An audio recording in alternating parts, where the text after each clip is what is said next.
This here is a story of a very powerful Nigerian senator, his dying daughter who is sick, and a very poor street vendor whose job was just to donate his kidney so the daughter of this Nigerian senator could live.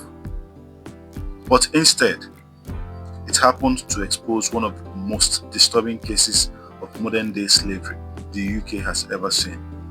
Now the Nigerian government wants the senator back home, but the UK government said it will not be possible.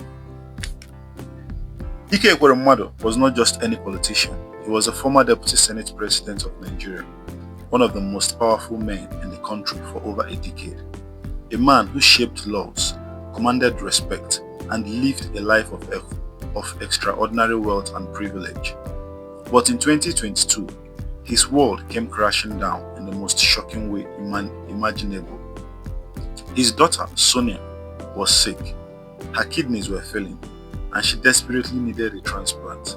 So Ekweremadu and his wife, Beatrice, along with a doctor named Obeta, hatched a plan. They found a 21-year-old street boy in Lagos, a young man who sold phone accessories from a wheelbarrow. He came from a village so poor they had no electricity, no running water. He had left school at just 15 years to survive. They lied to him, told him he would get work in the UK, told him he would make so much money that he would be able to send to his families. So they flew him to London, took his blood to test if he was a match, and kept him under their control. The victim did not even fully understand what was happening until he was sitting in front of British doctors at the Royal Free Hospital. They were planning to operate on him. The Ekweremadus told the hospital he was Sonia's cousin, that he had agreed to donate. They even bribed a medical secretary to smooth things over. But the doctors got suspicious. They saw his terror. They saw his confusion. They refused to do the surgery. And then the young man ran.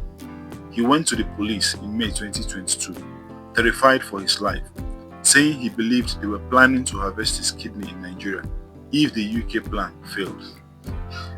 The Ekweremadus were arrested at Heathrow in June 2022, and in March 2023 they were convicted, the first ever conviction under the UK's Modern Slavery Act for organ trafficking. The judge called it a form of slavery and said Ekweremadu was the driving force behind the plot, so he was sentenced to 9 years and 8 months. His wife got 4.5 years. Dr. Obeta got 10. Fast forward to now, November 2025, the Nigerian government, led by President Tinubu, sent a high-level delegation to London, the Foreign Affairs Minister, the Attorney General. They met with UK Ministry of Justice officials and made a request: send Ekweremadu home to serve the rest of his sentence in Nigeria. And guess what? The UK said no. They cited concerns that Nigeria could not guarantee he would actually finish serving his sentence. Now, let's be brutally honest about what just happened here. The Nigerian government has the audacity, the sheer breathtaking audacity, to try to bring home a man convicted of modern day slavery. A man who trafficked a vulnerable young person, lied to him, controlled him, and tried to harvest his organs like he was just spare parts. A man who was part of the very legislator that passed anti-trafficking laws in Nigeria, yet showed he believed those laws did not apply to him. This is the same Nigerian government that has not sent delegations to advocate for the over 230 other Nigerians currently imprisoned in the UK. Where were the ministers for them? Where was the presidential consign? But for Ekweremadu, a powerful former senator, suddenly the entire apparatus of the state moves into action.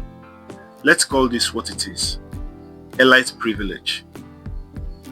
The message is clear: if you are powerful enough, if you are connected enough, the rules don't apply. You can commit heinous crimes and your government will still try to bring you home from where you are. Let's be realistic. Your sentence would likely be reduced, your conditions softened, and your punishment negotiated as long as you are in Nigeria. The UK was right to refuse, because this was not about justice. This was not about rehabilitation. This was about protecting one of their own, a member of the political class who believed that poverty made people disposable, that money could buy anything, even the body parts of the poor. Nigeria's government should be ashamed.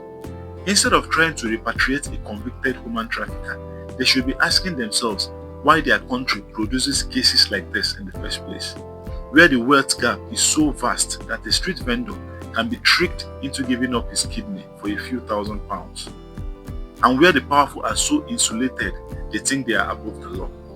Ekweremadu belongs exactly where he is in the UK prison, serving his sentence for a crime that treated a human being as merchandise, and the Nigerian government's attempt to bring him home. It is nothing more than a shameful reminder that in Nigeria, justice often depends on who you know and not what you have done.